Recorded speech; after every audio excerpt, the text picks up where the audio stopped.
Assalamualaikum warahmatullahi wabarakatuh. Perkenalkan, saya Heni Juliatiningsih, mahasiswa PPG Prajabatan tahun 2023, gelombang 2, Universitas PGRI Adibuana Surabaya. Di sini saya akan memaparkan kampanye praktik baik. Kampanye praktik baik ini untuk memenuhi ujian akhir semester atau UAS pada mata kuliah Perspektif Sosiokultural Pendidikan di Indonesia.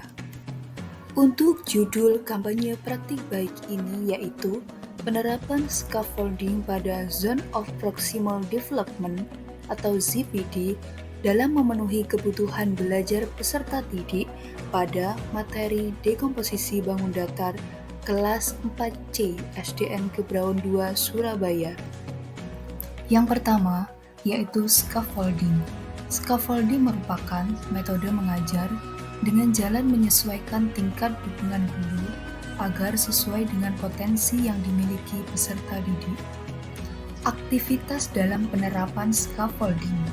Yang pertama, penilaian awal untuk menentukan pemahaman peserta didik. Yang kedua, menentukan tujuan pembelajaran. Yang ketiga, menyediakan dukungan yang tepat. Hal ini berkenaan dengan hasil diperolehnya penilaian awal untuk menentukan dukungan dan menyediakan dukungan yang tepat. Yang keempat, mengawasi dan memodelkan pembelajaran. Yang kelima, mengurangi dukungan kepada peserta didik. Yang keenam, tahap terakhir yaitu evaluasi pembelajaran. Poin dari penerapan scaffolding. Yang pertama, penggunaan model pembelajaran. Penerapan scaffolding di kelas 4C SDN Gebraun 2 Surabaya pada materi dekomposisi bangun datar dengan menggunakan model Problem Based Learning atau PBL.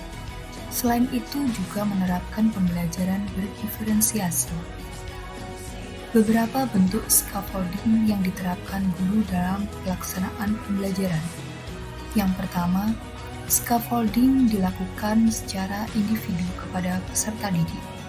Yang kedua, melakukan scaffolding kepada kelompok-kelompok belajar. Zone of Proximal Development atau ZPD. Menurut Vygotsky, Zone of Proximal Development merupakan serangkaian tugas yang sulit untuk dikuasai peserta didik secara sendirian, tetapi dapat dipelajari dengan bantuan dari orang lain yang lebih mampu seperti guru atau melalui kerjasama dengan teman sejawat. Tahap Zone of Proximal Development atau ZPD ada 3. Yang pertama, tugas yang tidak dapat diselesaikan oleh peserta didik dengan bantuan. Yang kedua, tugas yang dapat diselesaikan oleh peserta didik dengan bantuan. Yang ketiga, tugas yang dapat diselesaikan oleh peserta didik tanpa bantuan.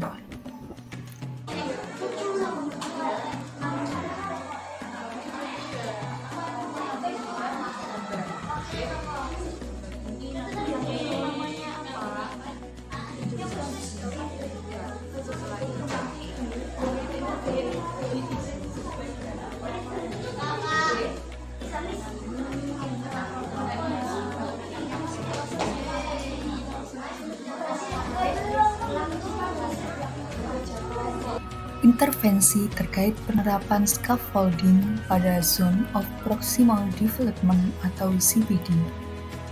Scaffolding melibatkan pemberian lebih banyak bantuan kepada individu pada tahap awal pembelajaran, dan kemudian mengurangi bantuan tersebut dengan memberikan peserta didik lebih banyak tanggung jawab. Intervensi terkait penerapan scaffolding pada Zone of Proximal Development atau ZPD. Tindakan guru. Yang pertama, memetakan ZPD pada penilaian awal.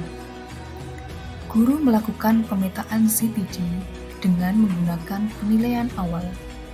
Hal ini berguna untuk mengidentifikasi area di mana peserta didik membutuhkan dukungan tambahan. Dengan pemahaman yang baik, guru dapat merencanakan strategi scaffolding yang sesuai. Yang kedua, menyediakan bahan scaffolding.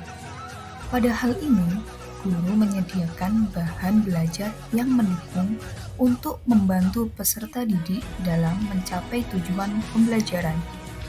Hal ini berupa contoh-contoh, model, petunjuk langkah demi langkah, atau sumber daya tambahan yang membantu peserta didik memahami konsep atau tugas yang kompleks.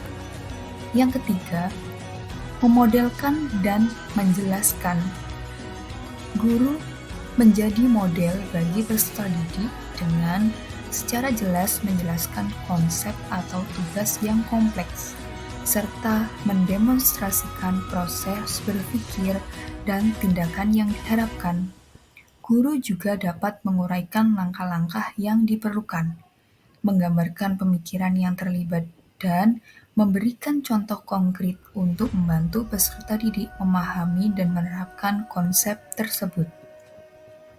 Yang keempat, melibatkan bimbingan langsung. Intervensi dapat melibatkan bimbingan langsung dari guru saat peserta didik berusaha menerapkan konsep atau menyelesaikan tugas. Guru dapat memberikan dukungan, bertanya secara terarah, memberikan umpan balik, atau memberikan petunjuk tambahan saat peserta didik menghadapi kesulitan maupun tantangan. Yang kelima, pemudaran dukungan. Seiring dengan peningkatan pemahaman dan keterampilan peserta didik, guru dapat secara bertahap mengurangi dukungan yang diberikan. Ini memberi kesempatan bagi peserta didik untuk mengambil tanggung jawab penuh atas tugas atau konsep yang sedang dipelajari. Yang keenam, refleksi dan evaluasi. Guru dapat melibatkan peserta didik dalam refleksi ataupun evaluasi diri terhadap proses belajar mereka. Ini melibatkan diskusi tentang apa yang telah dipelajari, kemajuan yang telah dicapai, maupun kendala yang sedang dihadapi.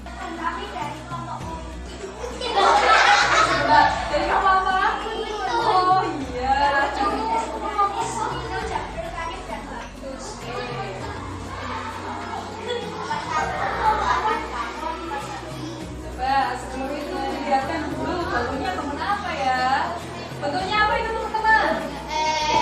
Bentuk bebek, ya sekarang baca. Ya. Silakan duduk untuk kelompok 4. Tepuk tangan dulu untuk kelompok 4. Setelah ini akan dibagikan lembar penilaian untuk masing-masing anak.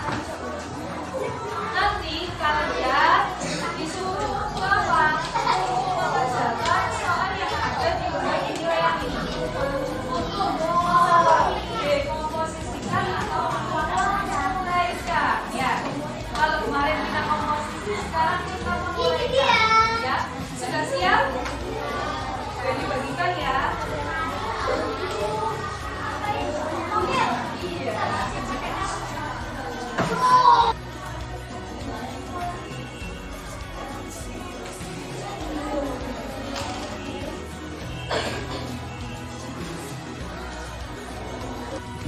Pembelajaran dan replikasi terkait penerapan scaffolding pada CPD, di mana penulis merefleksikan pembelajaran pada praktik pembelajaran terbimbing pada siklus 1 di SDN Kebraun 2 Surabaya.